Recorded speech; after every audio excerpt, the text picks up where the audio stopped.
100% complete हो चुकी है। वो मैंने चेक करा हल्का सा, लेकिन वो लग जाएगा, मुझे उसका यकीन है। लेकिन मसला ये है कि जो कचरा आएगा वो हटेगा कैसे, वो साफ़ कैसे होगा। तो उसके लिए हमने एक अलग से स्क्रैपर लगाना था और वो थोड़ी सी मिसमैनेजमेंट हो गई। तो खैर इसके बैठ रहा हूँ, वो देख रहे हो इंची टेप लगा हुआ दिख रहा है आपको, ये प्यार से खिसक कर आ रहा है आगे की तरफ। तो ये है कि अभी तो ये उम्मीद से बेहतरीन चल रहा है, बाद में देखेंगे क्या होगा। अभी देख रहे हो, दिखाने का रीज़न ये है कि कितना आराम से ये जा रहा है फ़िलहाल। देखते हैं क्या करते हैं इसका बाद। 3 साल पहले, तकरीबन 4 साल भी कह सकते हैं, 4 साल और अगर देखा जाए तो 4 साल पहले मैंने गन बाई करी थी। उस टाइम पे 18,000 रुपये की थी। तो अब प्रोबेबली तकरीबन 25-30 हज़ार रुपये की होगी, क्योंकि इतनी ज़्यादा महंगी नहीं आई। अभी जो देख रहे हो ना, बोट पे पानी मार रहा हूँ, उसकी वजह ये है कि बोट के जो करंट है ना वो सब में निकला हुआ है तारों में।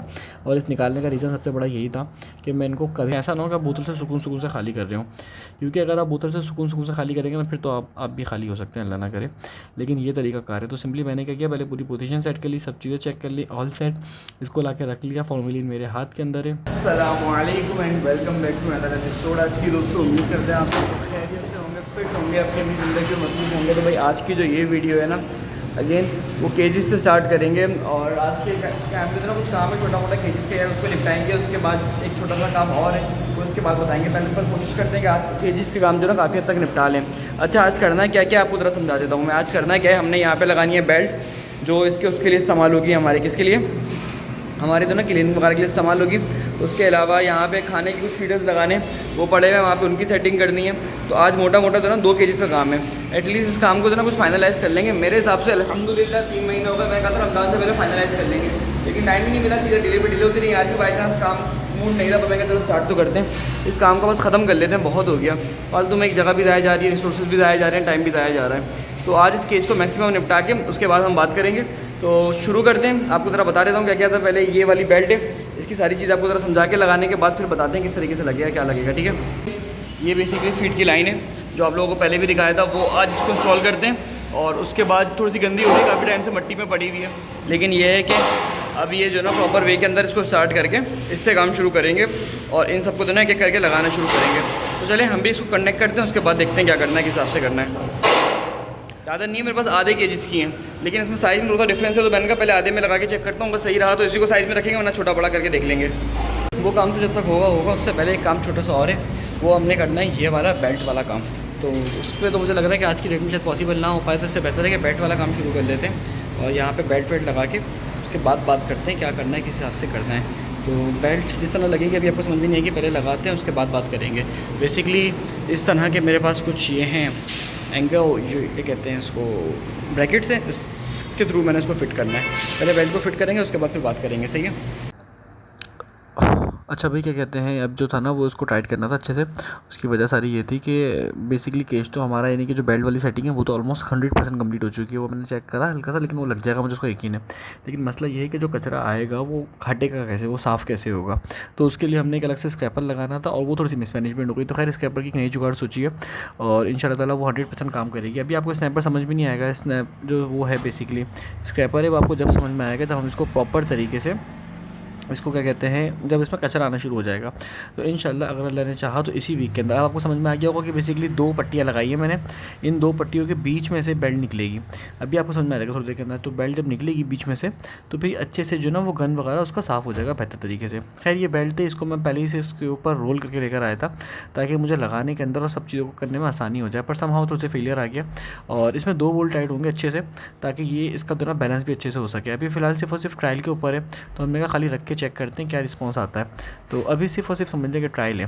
जब ये बेहतर हो जाएगा तो उसके बाद आपको अच्छे तरीके से समझ में आ जाएगा। अभी बेल्ट को मैं मैनुअली खींच के लेके गया हूँ और उस पर आपको इसका इस तरह का रेट दिखेगा, यानी कि अभी आप देखोगे आपको अंदाज़ा हो जाएगा कि मैनुअली खींचने के ऊपर भी कितनी आराम से खींचती भी गई है। थोड़ी सी मुश्किल तो आएगी रहते बाद इनिशियल सेटअप पे, लेकिन आहिस्ता आहिस्ता ये काम बन जाएगा। और इसका एक प्रॉब्लम था, उसका हमने सोल्यूशन भी आगे निकाला है, वो भी आपको समझ में आ जाएगा। यहाँ पे जब देख रहे हो ना स्टिक हुआ है, यही वजह थी कि यहाँ पे छोटा सा प्रॉब्लम आ रहा था। तो हल्के फुल्के प्रॉब्लम्स आएंगे, सही से बात है। फुली मैनुअली जुगाड़ है ये, लेकिन जुगाड़ मुझे 100% यकीन है कि बहुत ओके होने वाली है फार्मिंग के हवाले से, कि हम इस पर सुकून से सफाई कर सकते हैं। सबसे बड़ा जो हेक्टिक काम है वो कम हो जाएगा। मैंने आपको बताया था कि इस दफ़ा हम बेल्ट लगाएंगे केजेस के लिए। अब वो बेल्ट लगी इस तरीके से, बेसिकली ये एक शाफ्ट है, शाफ्ट के ऊपर जो मैंने है ना क्या कहते हैं, इसके थ्रू बेसिकली तार के थ्रू कह सकते हैं। आपको ज़रा दिखाता हूँ पॉसिबल होता है तो। ये देखिए तार के थ्रू जो ना इसको मैंने बांधा हुआ है और ये इसके ऊपर लग गया है। और अब इसको जो है ना सिंपली मैंने सस्ती जुगाड़ पे काम करना था, यानी कि हम अगर उस पर जाते हैं, क्या नाम है उसका, रोलर पे जाते तो रोलर की कॉस्ट 2-2.5 लाख रुपये आ जानी थी, तो बहुत सस्ती कॉस्ट के ऊपर निपटाने का काम कोशिश करिए। अभी देखो उसको लिपेटेंगे अगर, तो जितना भी गंद होगा ना नीचे का, तो सारा का सारा ऐसा के बाद सिमटता हुआ ये नीचे आ जाएगी पूरी की पूरी। लेकिन इसमें मसला सारा ये आ रहा है सिर्फ कि अभी जो है ना, ये जो चादर है वो थोड़ी सी मुश्किल तरीके से खिसक रही है। उसकी वजह आपको बताते हैं, ज़रा रुकें 1 मिनट, ज़रा पकड़ो ज़रा उसको। हाँ, अब जो इसका जो मसला है वो ये है कि ये जो चादर है ना, उसका इशू सारा ये है कि ये बहुत जल्दी ख़राब हो जाएगी केजेस की वजह से। जाली जो है मुझसे गलती हुई लगाने में कि जाली के अलग अलग जगहों पे नोकें लगी हुई हैं, तो उससे ये खिसक के उठती है। खिसकना ही मुश्किल, आपको नहीं समझ में आ रहा, अभी दिखाता हूँ कि ये खिसक के उठने के चक्कर में तो नहीं जाली नीचे से ख़राब हो जाएगी सारी की सारी। जो जाली कह रहा हूँ, ये सारी की सारी जो शीट है ना, तो इसलिए मैंने सोचा कि डबल शीट बिछा देंगे, एक शीट इसके ऊपर रहने देंगे और एक शीट अलग से लपेटने के लिए बना देंगे। अभी देख रहे हो ना, अब यार उठाओ ज़रा, खींचो सारे को, खींचो सारे को, खींचो, घुमाओ। इसको हम खींचते हुए लेके गए, एक बंदा वहाँ से सुकून से खींचेगा और ये सारा का सारा जो हिसाब किताब है ना, वो वहाँ ऊपर जाके वहाँ से कचरा बिक जाएगा। फिर वापसी शीट को मैनुअली हाथ से कर देंगे। सस्ती जुगाड़ है। वो काम जो बहुत देर में करते थे वो थोड़ा सा जल्दी में हो जाएगा इसके कंपैरिजन में, पहले के कंपैरिजन में, लेकिन हो जाएगा। अभी कुछ थोड़े से फ्लॉज है, मुझे अंदाज़ा है इस बात का, लेकिन बाकी साथ साथ सब चीज़ ऐसे वजह सेट हो जाएंगी, तरीके से काम हो जाएगा। तो पहले इस काम की तरफ करते हैं, उसके बाद फिर बात करते हैं क्या करने का मैं आपको कह रहा हूँ। तो ये बात थी, इसको ज़रा सेट करने के लिए प्रॉपर वे में सेट करके आपको फिर दिखाता हूँ ज़रा। मैंने आपको बताया ना कि अब ये जो मसला आ रहा है ना, इसके सोल्यूशन के लिए यही बेहतर है कि इसको हम डबल शीट कर दें, यानी कि एक शीट इस पर पड़ी रहे और एक शीट इस पर रोटेट होती रहे। तो उससे ये होगा कि थोड़ी शीट की लाइफ भी बच जाएगी, उठाना बिछाना भी आसान हो जाएगा, इसको हर दफ़ा लिपेटना भी आसान हो जाएगा। किस तरह की चाल लगेंगी, एक यहाँ लगेगी एक वहाँ लगेगी। तो ओवरऑल हम कह सकते हैं कि जो काम मैं आपको बता रहा हूँ कि 4-5 घंटे में होगा, वो ऑलमोस्ट इंशाल्लाह आधे 1 घंटे में हो जाएगा। तो इस स्केच को मैंने बहुत जल्दी, अल्लाह ने चाहा तो रेडी करना है। हर दफ़ा मैं कहता हूँ कि इंशाल्लाह अल्लाह ने चाहा तो अब जल्दी से रेडी करना है इसको। तो अभी चलते हैं, ज़रा एक काम करेंगे कि यहाँ पे एक एक्स्ट्रा शीट बिछाते हैं, आपको ज़रा दिखाते हैं कैसे बिछाएंगे, फिर उसके बाद आपको ज़रा दिखाते हैं। बोले ये नीचे से काट के लेकर आ गए निकाल के, और इसको अब बिछाते हैं तरीके से। इतना भारी रोल है ना, ये हाथ में प्रॉपर वे नहीं आ रहा, ऊपर से रोता भी है। तो खैर इसको ज़रा बिछाते हैं, गंदा हो गया अच्छा खासा मट्टी में, फिर देखेंगे फिर ये मसला करता है या नहीं करता। मेरे हिसाब से इसके बाद तो नहीं करेगा, एक दफ़ा इसको बिछाना पड़ेगा लाजमी। तो ज़रा जल्दी से बिछाते हैं, उसके बाद फिर बात करते हैं। अच्छा भाई, क्या कहते हैं, अब जो दूसरा काम था वो यही था कि बेल्ट को दोबारा फैला के जो नई वाली बेल्ट हमने आपको बताया वो लगानी है। और अभी आप देखोगे आपको अंदाज़ा हो जाएगा कि मैनुअली भी इसको हम कर सकते हैं, ज़रूरी नहीं है कि इसके हम वही रस्सी वाली जुगाड़ करें। लेकिन ओवरऑल दिखाने का रीज़न बार बार यही है कि आप अच्छी तरीके से समझ सको कि बेसिक फंक्शन केज का है क्या, क्योंकि बहुत सारे जो नए लोग हैं उनको अब समझ में आया होगा।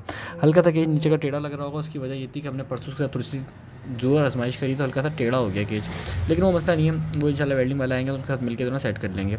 अच्छा, रॉड को मैंने किस तरह लगाया था वो भी आपको समझ में आ जाएगा। कुछ भी नहीं किया था रॉड को लगाने के लिए।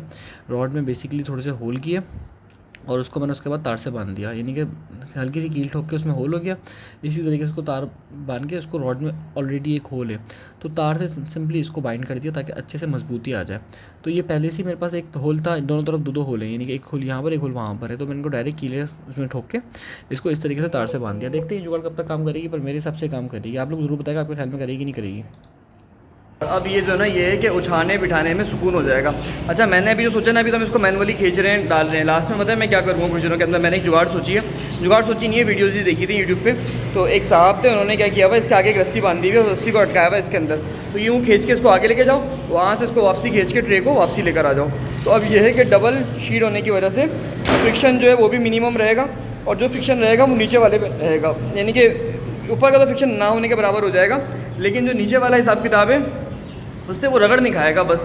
और अभी तो इसमें गंद नहीं है, लेकिन जनरल मैं आपको फिर भी बताऊं तो बगार जान लगाइए, ऐसे ही घूम रहा है बिल्कुल प्यार से, देख रहे हैं अभी बिल्कुल बगार जान लगाइए, आराम से घूम के बेहतरीन करके जा रहा है, जैसे कुछ है ही नहीं। मैं इसको आराम से लपेट रहा हूँ। वो देख रहे हो इंची टेप लगा हुआ दिख रहा है आपको, ये प्यार से खिसक कर आ रहा है आगे की तरफ। तो ये है कि अभी तो ये उम्मीद से बेहतरीन चल रहा है, बाद में देखेंगे क्या होगा। अभी देख रहे हो, दिखाने का रीज़न ये है कि कितना आराम से ये जा रहा है फिलहाल।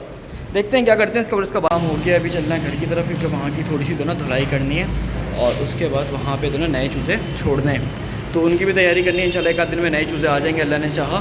तो ये देख रहे हो, इसमें 2 चूज़े मैं डाल के चेक करता कि वैसे ही चलेगी नहीं चलेगी कहानी। है ऑरेंज वाली ग्रीन वाली जाली मैंने बिछाई है इसके नीचे, इसकी डिटेल आपको आज नहीं बाद में कभी देंगे। आज के लिए बस इतना था कि आपको ज़रा हल्का सा ओवरऑल लुक सा दिखा दूँ इसका कि किस तरीके के हैं, किस हिसाब से हैं। तो खैर इसको यहीं छोड़ते हैं, अभी चलते हैं ज़रा दूसरी तरफ, और वहाँ चल के फिर क्या कहते हैं वीडियो की बात भी करते हैं और कुछ चीज़ों को फिर रिकॉर्ड करते हैं तरीके से।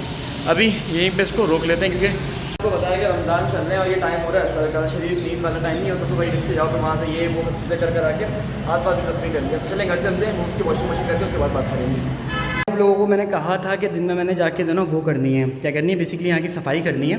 और सफाई करने के बाद अच्छी सी धुलाई शुलाई तो हो गई है, लेकिन वो बेसिकली रफली हुई है। अभी मैंने प्रेशर मार देना अच्छे से। देखें प्रेशर के दो फ़ायदे होते हैं। ये वाला जो प्रेशर होता है इसके दो फ़ायदे होते हैं। पहला ये कि एक तो बची कुची डर्ट निकल जाती है जो आप हाथ से धो के नहीं निकाल सकते। उसके अलावा क्या फ़ायदा होता है कि जितने भी बैक्टीरियाज होते हैं ना उनमें से मेजॉरिटी मर जाते हैं इसके प्रेशर की वजह से। मैंने आपको अक्सर वीडियो में दिखाया है कि इसका इतना ज़्यादा प्रेशर है कि अगर मैं इसका प्रेशर दीवार पे मारूँ ना, यानी कि फुल प्रेशर पे, तो दीवार में होल हो जाता है। और मैं इतनी दफ़ा दिखा चुका हूँ आपको, यहाँ की जो पूरी दीवारें मैंने ख़राब करके आपको दिखाई है पहले की वीडियोस में। अगर कहेगा कोई फिर भी प्रूफ के तौर पे तो हम दिखा देंगे, मसला नहीं कि प्रेशर उखाड़ देता है। अगर हाथ पे लगे तो हाथ फाड़ देता है। तो वो वाला फुल प्रेशर जब ज़मीन पे पड़ेगा तो जैसे बात है बैक्टीरियल लोड भी ओवरऑल कम ही होगा। तो थोड़ा जल्दी से प्रेशर मार देते हैं, फिर उसके बाद बात करते हैं। अच्छा भाई, मैं आपको सबसे इंपॉर्टेंट बता दूँ कि अगर आप लोग सफाई ढंग से नहीं करेंगे तो बीमारी आएंगी, जैसे कि मैंने आप लोगों को बताया। तो हम लोग जो प्रेशर गन यूज़ करते हैं, अच्छा ये प्रेशर गन मुझसे लास्ट वीडियो पे भी आपने पूछा हुआ था कि कितने के लिए, तो मैंने कहा आपको बता दूं कि ये मैंने तकरीबन 3 से 4 साल पहले, 3 साल पहले एटलीस्ट 3 साल पहले, तकरीबन 4 साल भी कह सकते हैं, 4 साल और अगर देखा जाए तो 4 साल पहले मैंने गन बाई करी थी। उस टाइम पर 18,000 रुपये की थी। तो अब प्रोबेबली तकरीबन 25-30 हज़ार रुपये की होगी, क्योंकि इतनी ज़्यादा महंगी नहीं आई है। अभी जो देख रहे हो ना बोट पे पानी मार रहा हूँ, उसकी वजह ये है कि बोट के जो करंट है ना वो सब में निकला हुआ है तारों में। और इस निकालने का रीज़न सबसे बड़ा यही था कि मैं इनको कभी भी वॉश करके धो सकूँ, क्योंकि जाहिर सी बात है यार, ये चूज़ों का काम ऐसा होता है ना कि हम अच्छे से एक चीज़ भी धोते हैं, छत भी धोते हैं, उसके अलावा फ्लोर भी धोते हैं, उसके अलावा ब्लोर भी लगता है अच्छे से। लेकिन जितना अच्छा काम होगा उतने अच्छे से दोनों कहानी चल पाएगी। तो एक चीज़ समझ लें कि दोनों धोनी पड़ती है कि जिसकी सफाई करने की, क्योंकि जब अच्छे से वॉश करोगे तो अगला फ्लॉक भी अच्छा बनेगा। अगर आप यहाँ पे बेसिकली कंजूसी कर लोगे तो फिर ऐसे बात है अगले फ्लॉक में भी आपके पास 10 किस्म के मसले आएंगे। और इसके अलावा जो केमिकल यूज़ करते हैं नॉर्मली यार सरफ यूज़ करते हैं वॉश करने के लिए। उसके अलावा एक और केमिकल होता है विरकॉन जिसे हम लोग कहते हैं, वो भी हम इसको पानी में मिला के झागों को बना के कर लेते हैं। क्योंकि अभी हमको बताया कि ऑलरेडी एक दफ़ा धुल चुका है, तो इसलिए मैं आपको इस वीडियो में उसके झाग नहीं दिखा रहा। लेकिन आप यकीन कर लें कि भाई वाकई में विरकॉन वगैरह से धुलता ही है और उसी से ही काम प्रॉपर वे के अंदर होता है। बाद में हम लोगों को बताया था कि यहाँ की हमने सफाई वफाई करनी थी, वॉशिंग करनी थी। वॉशिंग खैर हमने आपके सामने कर भी ली। और अभी देख रहे हो लाइनें पड़ी हुई हैं, लाइनें पड़ी हुई हैं प्रेशर की वजह से। जो प्रेशर हाई प्रेशर मारा था ना जहाँ पे मैंने, तो वहाँ पे लाइनें पड़ गई। वैसे यहाँ पे मुझे कुछ चीज़ मोटी दिख रही थी। खैर ये वॉश पहले से हो पाता, मैंने सिर्फ री वॉश करना था, हल्का सा अपनी तसल्ली के लिए प्रेशर मारना था। हमारा कारकुन धो चुका था इसको पहले ही। तो अब सिचुएशन क्या है? अब सिचुएशन ये है कि यार मैंने करनी है यहाँ पे फ्यूमिगेशन। और फ्यूमिगेशन आप लोगों को पता होगा कि बहुत ही इंपॉर्टेंट पार्ट है। तकरीबन 4-5 दिन के लिए जगह को रेस्ट देकर छोड़ देंगे तो उससे ये होगा कि जितने भी बैक्टीरियल है ना वो सब खत्म हो जाएंगे। फ्यूमिगेशन के लिए हम लोग यूज़ क्या करते हैं आपको ज़रा ये दिखा देते हैं पहले। फ्यूमिगेशन के लिए बेसिकली ये 2 चीज़ें यूज़ करते हैं। एक है मेरे पास KMNO4 and the second one is formalin. अच्छा जी, KMNO4 यानी कि इसको पिंकी जिसे कहते हैं लोकल लैंग्वेज में, पिंकी। और इसका कॉम्बिनेशन बना के इसको मैं कर दूंगा, छोड़ दूंगा तकरीबन 3 से 4 दिन के लिए, ताकि अच्छे से जितने भी बैक्टीरिया ना सबकी डेथ हो जाए, डेथ मर जाए साले के साले। और उसके बाद कहानी जो ना अच्छी बेहतर तरीके से हो जाए। तो अभी सिचुएशन ये है कि ज़रा मैं इसका स्प्रे कर दूँ, क्या कहते हैं, स्प्रे तो नहीं करूँगा। अभी मैं सारा जितना भी सामान है, जैसे कि जो रूटीन का सामान यूज़ का होता है, फॉर एग्जांपल मैं आपको बताऊं कि जितने बर्तन जो चीज़ें यूज़ की हैं ना उन सबको मैं लाके अंदर रख दूँगा। जब उनको अंदर लाके रखूँगा तो जहाँ पे फ्यूमिगेशन होगी तो उनके बैक्टीरिया इनके बैक्टीरिया सब खत्म हो जाएंगे। तो ये एक ज़रूरी चीज़ होती है जो हम लोग अपने फार्मिंग में करते हैं। और अगर अच्छे से की जाए तो चूज़ों की जो हेल्थ होती है ना वो अच्छी हो जाती है। यानी कि अक्सर लोग कहते क्या हैं कि देखिए हमारा पहला फ्लॉक तो बहुत अच्छे से बना, लेकिन जो दूसरा फ्लॉक था ना उसमें बहुत ज़्यादा बीमारियाँ आई। तो तीसरा फ्लॉक तो उसमें ज़्यादा बीमारियाँ आई। उसकी वजह क्या होती है? उसका मोस्ट इंपॉर्टेंट फैक्टर जो उसके ऊपर होता है ना वो ये होता है कि आप लोग चूज़े की तो ना वो सही नहीं करते। क्या सही नहीं करते? आप क्लीनिंग सही नहीं करते। आप क्लीनिंग सही करोगे तो फ्लॉक अच्छा होगा। यानी कि आप यहाँ से फ्लॉक निकालेंगे मुझे 15-20 दिन होने को है, तकरीबन 10 दिन का हम जगह को रेस्ट देते हैं। उससे फ़ायदा ये होता है कि जगह के जितने भी वो होते हैं ना बैक्टीरिया लोड होता है वो मिनिमम हो जाता है ऑलमोस्ट। कुछ बैक्टीरियाज ऐसे होते हैं जिनको मल्टीप्लिकेशन के लिए सेम ऑर्गन चाहिए होता है, सेम उससे यानी कि फॉर एग्जाम्पल उसको मुर्गी ही चाहिए अपने आप को मल्टीप्लाई करने के लिए। जब खत्म हो जाएगी जगह तो एक टाइम के बाद अपनी ही मौत मर जाता है। तो उस हिसाब से मैं पैथोजेंस की बात कर रहा हूँ जो हार्मफुल होते हैं। तो इसके लिए ज़रूरी होता है कि जगह को रेस्ट किया जाए। अब फ्यूमिगेशन करके जगह को अच्छा खासा दिन के लिए छोड़ दूँगा, यानी कि तकरीबन 3 दिन के लिए मज़ीद छोड़ दूँगा। आज 10 तारीख है, जगह को लेके चल रहा 14 तारीख को या 13 तारीख को, नियरली 4-5 दिन का गैप होगा। जब तक दोनों जगह अच्छे से फ्रेश भी हो जाएगी और हमारा काम भी अच्छे से मुनासिब हो जाएगा। तो अब करना क्या है, अब जितना भी सामान है उन सबको मैं अंदर ला के रखूँगा और उसके बाद यहाँ पे फ्यूम छोड़ दूँगा ताकि अच्छे से जगह को रेस्ट मिल जाए। ठीक है। अच्छा भाई, मैंने आपको बताया कि बहुत इंपॉर्टेंट काम ये होता है कि आप सारा सामान अंदर ला के रखो, क्योंकि जो जो सामान यूज़ का हो ना, उन सब के बैक्टीरियाज भी किल होने चाहिए। ऐसा ना हो कि आप जो इंपॉर्टेंट चीज़ें वो बाहर ही छोड़ दो और आप खाली शेड की कर रहे हो। और अगर मैं तो कहता हूँ कि लेबर के कपड़े ना वो भी ला के रख दो। अगर आपके पास एम्प्लॉय वगैरह का काम करता है उसके कपड़े भी ला के रख दो, ताकि उसके भी सारे फ्यूम्स निकल जाए। अपने भी रख दो, भले अपनी जूतियाँ भी ला के रख दो, ताकि एक फ्रेश स्टार्ट हो। जितना कम बैक्टीरिया लोड होगा उतना आपका फ़ायदा है, जितना ज़्यादा होगा उतना आप परेशान होंगे, जाहिर सी बात है। तो ये एक मोटी चीज़ थी। उसके अलावा मैंने बाहर से इसको अच्छे से सीट टाइट करने की जुगाड़ करी। ये कुछ चेयर्स वगैरह पड़ी हुई हैं, बाहर का जो हिसाब किताब है ना वो ऐसा ही है। बेसिकली भाई ये पहले घर ही था, और अभी बीच में कुछ जो घर के तौर पे सामान हुआ था, वो तो हमारे घर की छत है, तो उसको हम यूटिलाइज़ करते हैं। और ये जो मेरा जो केज वाली जगह है उससे ही जगह दूर है। उसका फ़ायदा मुझे ये होता है कि केज वाली जगह पे छोटा बट बड़ा बट होता है, तो यहाँ पे हम छोटा रखते हैं। छोटा बट बड़े बट की दूरी में पड़े तो अच्छा है, अगर साथ साथ पालेंगे तो फिर ऐसे बातें मसाइल आते हैं बहुत ज़्यादा, क्योंकि छोटा चूजा बहुत ज़्यादा सेंसिटिव होता है, बहुत जल्दी बैक्टीरिया सब चीज़ें जो है पिक कर लेता है। तो इसलिए जितना अच्छा पल सके ये पल सके। खैर, ये आप जो देख रहे हो वो ये हो रहा है कि भाई सिंपली मैं इसको अच्छे से सील टाइट करने की कोशिश कर रहा हूँ कि मैक्सिमम फ्यूम्स जो है ना वो इसमें होल्ड कर सकें। इसके बाद मैंने सोचा था पर्दा भी लगा दूंगा, पर वो पर्दा मिल नहीं रहा जो हम इस पर लगाते हैं। तो मैक्सिमम फ्यूज़ होल्ड कर सकें, इसलिए यहाँ पे जितनी हो सके ना अच्छी प्रोटेक्शन लग जाए, और उतने अच्छे से दोनों उसको हम बंद करके रखते हैं। कुछ खिड़कियाँ टूटी हुई हैं, इसलिए थोड़ी सी जुगाड़ कर रहे हैं कि जुगाड़ करके काम वाम बन जाए फिलहाल और बेहतर हो जाए। सारा सामान जमा कर लिया एक तरफ, ठीक है, खिड़कियाँ बंद कर ली हैं, और अब ये 2 टॉक्सिक केमिकल हैं जिनको मिक्स करना है फॉर 5 डेज़ के लिए। ये भी खिड़की अच्छे से बंद है, चारों तरफ से क्लोज़ है। हल्की फुल्की सी हवा साइड से आ रही है, वो हमें पता है, लेकिन हम उसको क्या कर सकते हैं, थोड़ी बहुत एडजस्टमेंट करनी ही पड़ेगी। तो अब प्लान क्या है? अब प्लान बेसिकली यही है कि इसको ज़रा फ्यूमिगेशन करेंगे इसकी, और इस केमिकल को इससे मिलाएंगे। अच्छा, डोज़ मैं आपको समझा दूँ, ये नियरली 130 ग्राम के करीब होगी। 130 में मैं तकरीबन आधा लीटर फॉर्मेलिन मिला के इस रूम को छोड़ दूंगा 4-5 दिन के लिए। तो उससे ये होगा कि जितने भी टॉक्सिक केमिकल्स होंगे सबके सब एक तरफ हो जाएंगे। अच्छा, मैं आपको इसकी टॉक्सिसिटी का अंदाज़ा बताता हूँ कितनी ज़्यादा टॉक्सिक होती है। ये अभी मेरे पास तकरीबन 120 ग्राम है। सोच रहा हूँ 120 ग्राम से भी कम इस्तेमाल करूँ कि ये अच्छे से फ्यूम्स हो जाएँ। लेकिन मैं आपको बताऊँ कि खाली मेरे पास इतनी सी है ना, मैंने कल रात को इसमें से सिर्फ 20 ग्राम निकाली है, और इसमें से सिर्फ 40 ml निकाला है। यानी कि 120-130 ग्राम पिंकी, और तकरीबन जो टोटल बता रहा हूँ सॉरी, यानी कि 20 ग्राम पिंकी और तकरीबन 30-40 ग्राम, हाँ 40 ग्राम के करीब, 40 ml के करीब, या 40-50 ml के करीब फॉर्मेलिन होगी। वो मैंने डाली थी एक छोटे से बाथरूम में जिसका साइज़ है 6x6। उसमें हुआ क्या, रात को मैं सामान ढूंढने के लिए गया, बाथरूम यूज़ में नहीं है, मैं आपको ज़रा दिखाता हूँ बाथरूम भी। मैं सामान ढूंढने गया तो वहाँ पे मुझे चूहा दिख गया। तो फिर मैंने उसको हल्दी से उसको मैंने मारने की कोशिश करी, चूहा मरा नहीं। तो फिर मैं और मेरे भाई ने मिल के क्या किया, उसके अंदर रात को पिंकी से स्प्रे कर दिया और वो डाल दिया। अब देखते हैं चूहा जिंदा है या मरा हुआ है। इसको स्प्रे करने से पहले उस बर्तन को देखते हैं, फिर हम बात करेंगे, आपको पता लगेगा टॉक्सिसिटी कितनी ज़्यादा है। सीवियरिटी मैं आपको दिखाने वाला था, पर वो संभव नहीं दिखा सकते, कुछ खतरनाक मसले हैं यूट्यूब के। तो फिर पता लगे हम दिखाएं, यूट्यूब हमें ना छोड़े। तो बेहतर ये है कि हम आपको जल्दी से ये चीज़ें दिखाते हैं और इसका स्प्रे कर देते हैं, ठीक है। और इसको भी जल्दी से शार्ट हो जाते हैं इससे पहले कि ये हमें शार्ट कर दें। तो बड़ी सिंपल सी फॉर्मुलेशन है, कोई ज़्यादा नहीं है, लेकिन यूज़ करते हुए थोड़ा सा डर ज़रूर लगता है। अच्छा भाई, यूज़ करने का सबसे इंपॉर्टेंट चीज़ आपको बताऊं जो आप लोग भूलेगा नहीं कभी भी, वो ये है कि पहले जो आपने डालनी है ना वो इसमें पिंकी डालनी है। कभी भी ऐसा ना हो कि आप पहले फॉर्मेलिन डाल दें, तो उसके समटाइम रिवर्स रिएक्शन भी होता है, समटाइम कुछ हार्मफुल भी हो जाता है, यानी कि वो बहुत जल्दी उड़ता हुआ मुँह पे भी आ जाता है। खैर मैंने कभी सुना नहीं पर्टिकुलरली, लेकिन लोगों से सुना है, देखा नहीं कभी, अल्लाह का शुक्र है, क्योंकि हम शुरू से ये प्रैक्टिस करते हैं। और जो फॉर्मेलिन है वो किसी बर्तन में भर के रख देंगे, एकदम से आप फेंक सकें। ऐसा ना हो कि आप बोतल से सुकून से खाली कर रहे हो, क्योंकि अगर आप बोतल से सुकून से खाली करेंगे ना फिर तो आप भी खाली हो सकते हैं, अल्लाह ना करे। लेकिन ये तरीका कार है। तो सिंपली मैंने क्या किया, पहले पूरी पोजीशन सेट कर ली, सब चीज़ें चेक कर ली, ऑल सेट। इसको ला के रख लिया, फॉर्मेलिन मेरे हाथ के अंदर है और इसको बस हल्का सा डालना है, और उसके बाद मैं ऐसे भाग जाऊंगा, क्योंकि अगर मैंने देर करी तो फिर मेरी बस हो जाएगी। तो मैंने इसको हल्का सा डाला और इसके बाद मैं यहाँ से भाग जाऊँगा, ताकि जितना भी धुआं है ना वो निकलता रहे यहाँ से। और अगर मैं यहाँ पे रुका तो खुदा ना करे, आपको पता है कि बहुत उल्टी आधा भी आ गया, और क्या कहते हैं गत्ता भी ला के रख दिया था हमने चूज़ों का, सफाई भी हो गई, क्लीनिंग भी हो गई, सब हो गई, चूज़े की तैयारी पूरी हो गई है। तो बस इस वीडियो को यहीं पर एंड कर देते हैं और मिलेंगे अगली वीडियो में इसके साथ, जो नेक्स्ट हमारे चूज़े आएंगे। अभी तो खैर ये छोटे रहे फ्लॉक के पास में आया था, और ये भी माशाल्लाह से अच्छा खासा हो गया, अल्लाह ने चाहा तो 20-25 दिन में ये भी रेडी हो जाएगा सेल के हवाले से। यहाँ पे मैंने सोचा क्या है, यहाँ पे भी कैमरे लगाएंगे, इन तीनों फ्लोरों पे एक कैमरा लगाएंगे, ताकि मुझे तो ना घर बैठ के उसकी बहुत हेल्प हो सके, वरना मुझे यहाँ पे आना ही पड़ता है चूज़े देखने के लिए। तो यहाँ पे कैमरा लगेगा। उसके अलावा मैंने सोचा ये कि यहाँ से एक ऑटोमेटिक वाटर लाइन भी लगा देंगे, ताकि पानी का जो इनका सिस्टम है ना वो भी ईजी हो जाए, जैसे कि बाकी जगहों पर होता है। खैर देखते हैं इनको भी क्या करना है इनका, लेकिन ये भी ऐसे सब वीडियोज़ में आप देखते रहेंगे कि कौन सा कैमरा सबसे सस्ता पड़ा, कौन सा मुनासिब रहा, वो भी डिटेल इंशाल्लाह आपको शेयर करते रहेंगे। तो मिलते हैं अगले एपिसोड में, अपना ख्याल रखेगा, और उम्मीद करते हैं वीडियो आपको अच्छी लगी है। वीडियो अच्छी लगी तो वीडियो को लाइक कर देगा। साथ में कोई हमसे पोल्ट्री फार्मिंग सीखना चाहता है तो फार्मिंग का कोर्स बाय कर सकता है, जिसकी फ़ीस है 2500 रुपीज़। कोर्स की मज़ीद डिटेल के लिए आप मुझसे मेरे व्हाट्सअप नंबर पे कांटेक्ट कर सकते हैं। नंबर आपको मेरा स्क्रीन पे गिवन है। बराए मेहरबानी सिर्फ व्हाट्सअप पे कांटेक्ट करेगा, कॉल नहीं करेगा, ना सिम पे ना व्हाट्सअप पे।